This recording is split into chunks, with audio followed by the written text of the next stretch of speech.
শনিবারের সকাল, এখন সময় 8:20। দিনটা শুরু হলো এক বোল মুসলি দিয়ে। 8 ঘন্টা ঘুমিয়েছি। Still I am terribly tired. Maximum টোটোরই 99% টোটোর কোনো নাম্বার প্লেট নেই।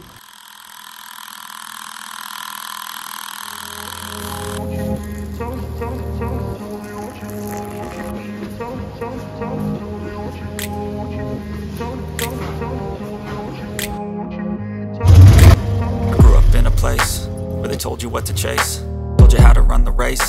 Every move was on the page, but I didn't like their way. Had to fight and misbehave, had to find a way to change.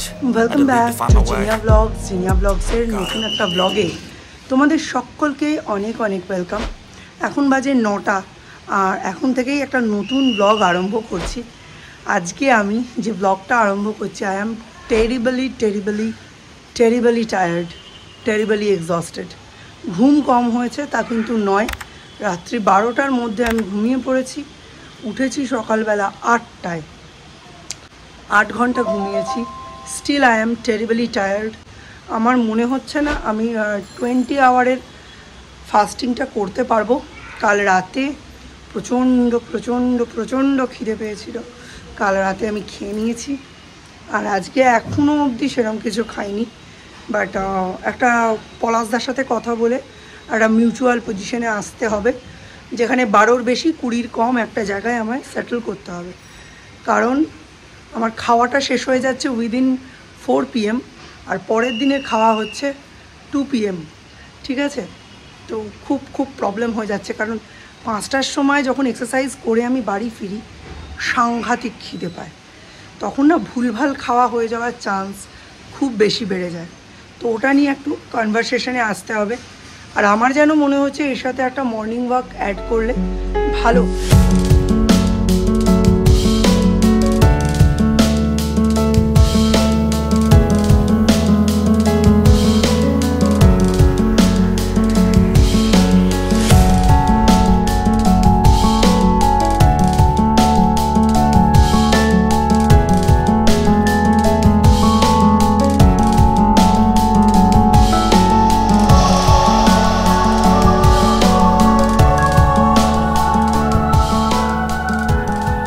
আজকে কাজ যে কি জগা খিচুড়ি পাকিয়ে যাচ্ছে ভগবান জানে। এখন বলছে দীপ যে 12:20 থেকে আমার এক্সাম, 11:30টার আমি বেরিয়ে যাব। ওই জন্য 3টে রুটি, আলু কুমড়ো পটলের তরকারি আর চা, এই দিয়ে এখন ওকে ব্রেকফাস্টটা করিয়ে দিচ্ছি। সৌর্যকে দিয়ে এসেছি ম্যাচিং, ও একা একা বসে বসে ম্যাচিং করছে। 3939, তারপরে ভেরি গুড, লেখো।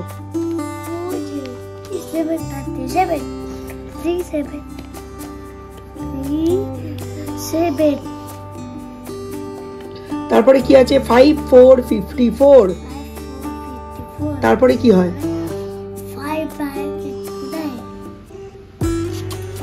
চলো, সৌর্যকে নিয়ে বেরিয়ে পড়েছি চাবি টাবি দিয়ে। দীপ ভেতরে ঘুমোচ্ছে। দীপের 11:50-এর ট্রেন। তো দেখা যাক, সৌর্যকে নিয়ে যাই, সৌর্যকে ঢোকাই। নৈহাটিতে অ্যাকচুয়ালি ম্যাক্সিমাম টোটোরই 99% টোটোর কোনো নাম্বার প্লেট নেই। এত আবশ্যক একটা ভেহিকল, অথচ তার রেজিস্ট্রেশন হয়, নাম্বার প্লেট হয় না।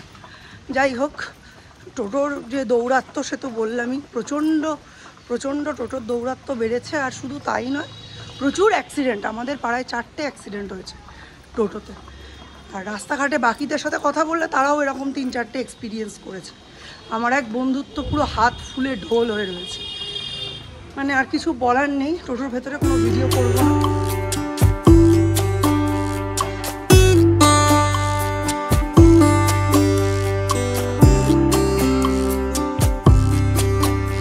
চলো, সৌর্যকে ঢুকিয়ে দিয়েছি। ঢুকে দিয়ে আর ওয়েট করলাম না। চিকেনওয়ালাকে বলে এসেছি আমি যাব 2 কেজি চিকেন নেব। কারণ আছে, আজকে বিকেলবেলায় মৌ আর দিদি আসবে। তো ওরা আজকে রাত্রিটা স্টে করবে। মৌয়ের একটু শিফটিংয়ের ব্যবস্থা আছে, মানে কাজ করতে হবে কালকে। তো ও আজকে রাত্রির আর কালকে রাত্রিরটা খালি এখানে স্টে করবে। সারাদিন ধরে ওদের শিফটিং চলবে। তো দিদি আর মৌ আজকে রাতে আসছে। আমার কালকে যা রান্নাবান্না করেছিলাম 80% শেষ।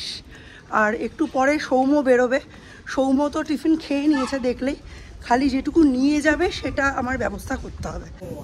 কদিন আগেই নতুন একটা রাস্তা হলো মিউনিসিপ্যালিটি থেকে, তারপরে এই পাইপলাইন বসানোর চক্করে খুঁড়ে মুড়ে একাকার হয়ে গেল। কয়েকদিন এই দিক দিয়ে যাতায়াতই করতে পারিনি, ওই ঘুরে ঘুরে টোটো দিয়ে যাতায়াত করতে হচ্ছিল। বাট আজকে ভুল করে ঢুকে পড়েও দেখছি মোটামুটি যাতায়াত করার মতো হয়েছে। সৌর্যকে নিয়ে এই রাস্তা দিয়ে ফেরা যাবে। জবাগুলো কি সুন্দর হয়েছে দেখো, 2 কেজি।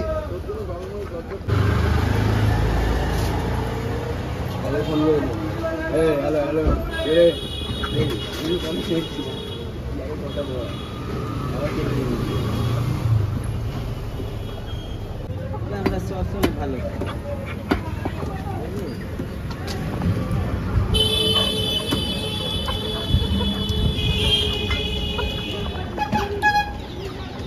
চলো, এই যে নিয়ে নিয়েছি 2 কেজি চিকেন। আর এবার দিদিদের আসার অপেক্ষা, কারণ আমি এটা খুব ভালো করে জানি দীপ যেই বেরিয়ে যাবে ব্যাস আমার এনার্জি খতম।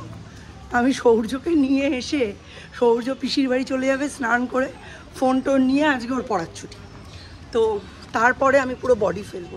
তার আগে অবধি বডি ফেলার কোনো সময় নেই। যুগলের কাছে এসেছিলাম, যুগলকে বলে গেলাম যে সৌর্যের আজকে অঙ্ক পরীক্ষা, সৌর্য আজকে আসতে পারবে না ড্রয়িংয়ে। এবার দীপকে বের করে দিতে পারলেই 80% নিশ্চিন্ত। ছাতা, হেডফোন, জলের বোতল, খুচরো টাকা, মোবাইল, ঠিক আছে টাটা। এতক্ষণ পড়ি কি মুড়ি করে দৌড়ে 2টো রুটি করা ছিল, একটা ডিমের অমলেট পড়ে গেল, একটা ডিমের অমলেট আর আলু চচ্চড়ি করে দিলাম, ঝাল ঝাল শুকনো শুকনো করে দিলাম। এবার একটু জল খেয়ে একটু থিতিয়ে ছোটোটাকে আনতে যাব। ছোটোটার 12টায় ছুটি, এখন বাজে 11:30। 12টায় অ্যাকচুয়ালি ছুটি না, 1টায় ছুটি, কিন্তু যাদের হয়ে যাচ্ছে তাড়াতাড়ি ছেড়ে দিই, তাড়াতাড়ি যেতে হবে। সৌর্য যদি বেরিয়ে আমায় না দেখে, ওকে আমি প্রমিস করেছি আমি ওখানেই থাকবো, ওখান থেকে নড়বো না, তাহলে বেচারির মনটা ভেঙে যাবে। রাস্তায় যেতে যেতে খালি খেয়াল করছিলাম, নৈহাটিতে ম্যাক্সিমাম মানে 99% টোটোর কোনো নাম্বার প্লেট নেই। 2-3টে টোটো এমন আমার চোখে পড়লো যেগুলোর নাম্বার প্লেট আছে। দরকার হলে একটু সময় নিয়ে বেরোন এবং নাম্বার প্লেটওয়ালা যে সমস্ত টোটো সেইগুলোতেই উঠুন, একটু টাইম নিয়ে বেরোন। আমার সামনে একটা টোটো আমি দেখতে পাচ্ছি নাম্বার প্লেটওয়ালা, দেখি আস্ক করে যে যাবে কি যাবে না, ছাড়বো না এটাকে। মাদার স্ল্যাব যাবে, আপনার নাম্বার প্লেট রয়েছে দেখে উঠলাম।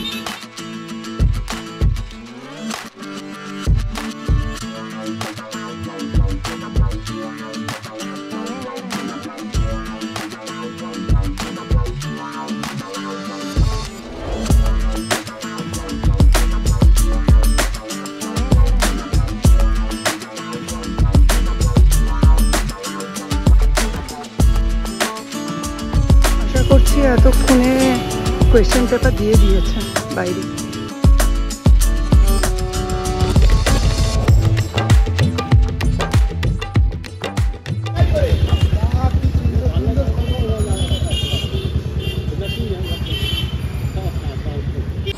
সূর্য, এক্সাম কেমন হয়েছে?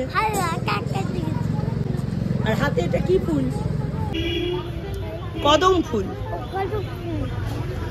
কি কি কি? হ্যাঁ, ড্রেন ঢুকিয়ে ঢাকা দিয়ে দিয়েছে। চলো এবার চলো, দেরি হয়ে যাচ্ছে। বাড়িতে কি মাংস রান্না করতে হবে? মাংস করবো নাকি আজকে ডিম করব? সৌর্য, মাংস করব নাকি আজকে ডিম করব? আচ্ছা, এতক্ষণ চড়ক কাঠ ফাটানো রোদ্দুর দিচ্ছিল, যেই জামা কাপড় মেলেছি চারিদিকে আরে কালো করে আসলো, যেন পরের বাড়ির ভাত পায়েস খেতে গিয়ে হাঁড়ির কালি লেগেছে মুখে। মানে মাথাটা না গরম হয়ে যায়। আকাশটা হলো দেখো, বিচ্ছিরি একেবারে। ভাবলাম রোদ্দুর আছে, চটপট মেলে দিই, জামা কাপড়গুলো একটু তেতে যাবে। সকালে এনার্জি ছিল না, প্লাস পরীক্ষা ছিল, মাথার ঠিক ছিল না, তো ভাবলাম তাড়াতাড়ি মেলে দিই, জামা কাপড়গুলো অ্যাটলিস্ট তেতে গরম হয়ে যাবে। ও বাবা, মেঘলা করে এলো। এখন যদি বৃষ্টি আসে, এই যে 95% শুকনো আছে সব ভিজে যাবে। চলো তোমাদের দেখিয়ে দিই আমার মা আর ছেলের জন্য কি কি আছে, ঠিক আছে? তারপর দেখাবো কি রান্না হয়েছে।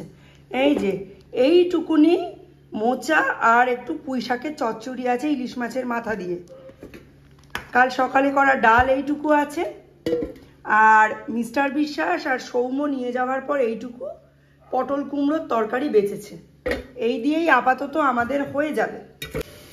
প্রেশার কুকারে বসিয়েছি 4 পিস মাংস, আর এখানে একটু গরম জল, আর ভাত তো হচ্ছেই। ব্যাস এই হচ্ছে আজকের রান্না।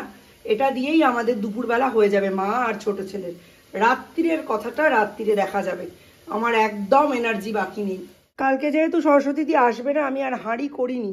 একটা ডেকচি ছিল ফ্যানের, তার মধ্যেই ভাত করে ঝুড়িতে উপর দিয়ে দিয়েছি। এই হলো আমাদের দুজনের ভাত। একটা থালা দিয়ে এটাকে চাপা দিতে হবে।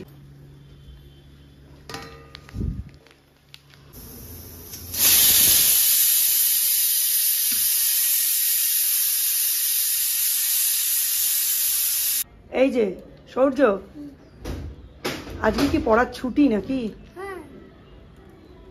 তাহলে আজকে সারাদিন কি করবে? আজকে ফোন দেখবে। আর সেই দামি গাড়িটা কিনবে না ফোনে, কি যেন নাম গাড়িটার?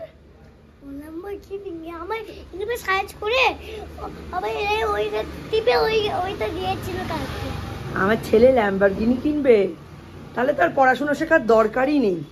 ওই ল্যাম্বরগিনি চালালেই অনেক পয়সা হয়। বিকেলবেলা আর কিন্তু ক্যামেরার সামনে আসিনি, দিদিরা এসেছে। আর দিদি জামাইবাবু আসার পরে পরেই সৌর্য আর সৌম্যকে নিয়ে বেরিয়ে গেছে লস্যি খেতে। মৌ আসবে স্টেশনে, ওরা লস্যি খেতে গেছে। আমি আর মিস্টার বিশ্বাস এখানে আছি। তবে দিদি এসে গেলে জানোই আমার রান্নাঘর থেকে ছুটি। দিদি এখানে অনেক কিছু রান্না করেছে।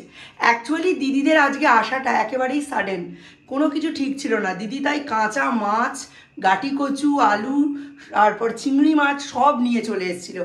এইখানে এসে রান্না করেছে। চলো কি কি রান্না করলো দিদি একবার দেখিয়ে নিই। এইখানে আমি বসিয়ে দিয়েছি ডাল, আমার ভাগে পড়েছে ডাল আর ভাজা করার দায়িত্ব। আর এইখানে দিদি করে গেছে এই যে পাকা কাতলার কালিয়া। আরও একটা জিনিস করেছে, চলো দেখাই। এই যে করেছে গাটি কচু চিংড়ি মাছ দিয়ে। আমি তো চিকেন এনেইছি প্লাস ডিম সেদ্ধ করে রেখেছিলাম, কিন্তু কোনোটাই কোনো কাজে লাগেনি। এখন অবশ্য টেবিলের অবস্থাটা এই রকম। তবে দিদি আরও বড়সড় প্ল্যান করে এসেছিল, কিন্তু সেটা আজকে আর হলো না। এটা হবে কালকে, কালকের জন্যও কিছু রেখে দেওয়া দরকার। তো চলো আজকের মতো ব্লগটা এখানেই এন্ড করছি। দেখা হবে নতুন একটা ব্লগে, ততক্ষণের জন্য tata, bye bye, good night. আমার বাপের বাড়িতে এই খাবারটা কোনোদিন হয়নি, আর হলেও আমি মনে করতাম যে এইটা বোধহয় খুব তেতো হয়, কিন্তু এখন জানি যেটা তেতো হয় না। এটাকে এবার নুন হলুদ দিয়ে একটু সিদ্ধ করে নিয়ে ভাজবো।